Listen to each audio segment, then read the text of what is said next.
السلام علیکم ورحمۃ اللہ وبرکاتہ۔ زندگی ایک قیمتی امانت ہے جو ہمیں رب کریم نے دی ہے۔ ہر لمحہ، ہر سانس اور ہر احساس ہمیں اس خالق کی یاد دلاتا ہے جس نے ہمیں پیدا کیا، پالا اور اپنی رحمتوں سے نوازا۔ حضرت علی سے پوچھا گیا کہ یا امیر المؤمنین، کیسے جانے کہ کون انسان زیادہ قیمتی ہے؟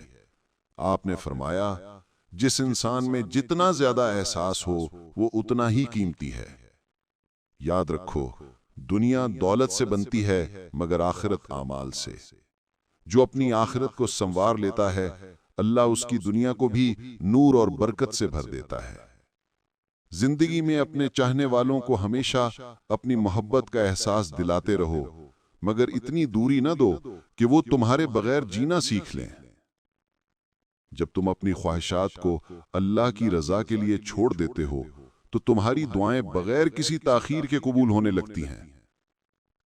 جب لوگ انصاف کرتے ہیں، ایک دوسرے کا حق ادا کرتے ہیں اور ظلم سے بچتے ہیں تو اللہ برکتوں کے دروازے کھول دیتا ہے۔ یاد رکھو، جب تم اللہ سے محبت کرتے ہو تو وہ تمہارے دل میں ایسے لوگوں کو جگہ دیتا ہے جو تمہیں محبت سے نوازتے ہیں، اور اللہ کا گھر، مسجد، وہ واحد جگہ ہے جہاں روز جانے سے عزت کم نہیں بلکہ بڑھتی ہے۔ مومن کا دل تب تک بے چین رہتا ہے جب تک اس کا بھائی یا بہن کسی تکلیف میں ہو۔ حضرت علی نے فرمایا، سب کچھ کھو دینے کے بعد بھی اگر اللہ پر یقین باقی ہے تو سمجھو تمہارے پاس سب کچھ ہے۔ اللہ تعالیٰ فرماتا ہے، یقیناً آنے والے دن تمہارے لیے پہلے دنوں سے بہتر ہوں گے۔ اگر نمازی کو معلوم ہو جائے کہ اس پر کتنی رحمتیں نازل ہو رہی ہیں تو وہ کبھی سجدے سے سر نہ اٹھائے۔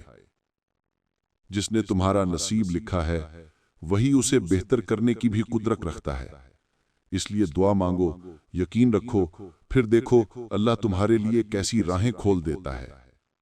جنہیں یقین ہو جاتا ہے کہ اللہ بہت غور سے سنتا ہے، وہ اپنی کہانی کسی انسان کو نہیں سناتے۔ نماز پڑھنا شروع کر دو، یقین جانو اللہ تمہاری تمام مشکلات آسان کر دے گا۔ میں نے بہت کچھ اپنے رب کے بھروسے پر چھوڑ رکھا ہے اور میرا رب کبھی مایوس نہیں کرتا۔ لوگوں کو منانے کے لیے ہم کتنی کوششیں کرتے ہیں، اور ایک اللہ کی ذات ہے جو صرف ایک آنسو سے ساری خطائیں معاف کر دیتا ہے۔ ہمیشہ الحمدللہ کہا کرو، یاد رکھو تمہاری زندگی ہزاروں سے بہتر ہے۔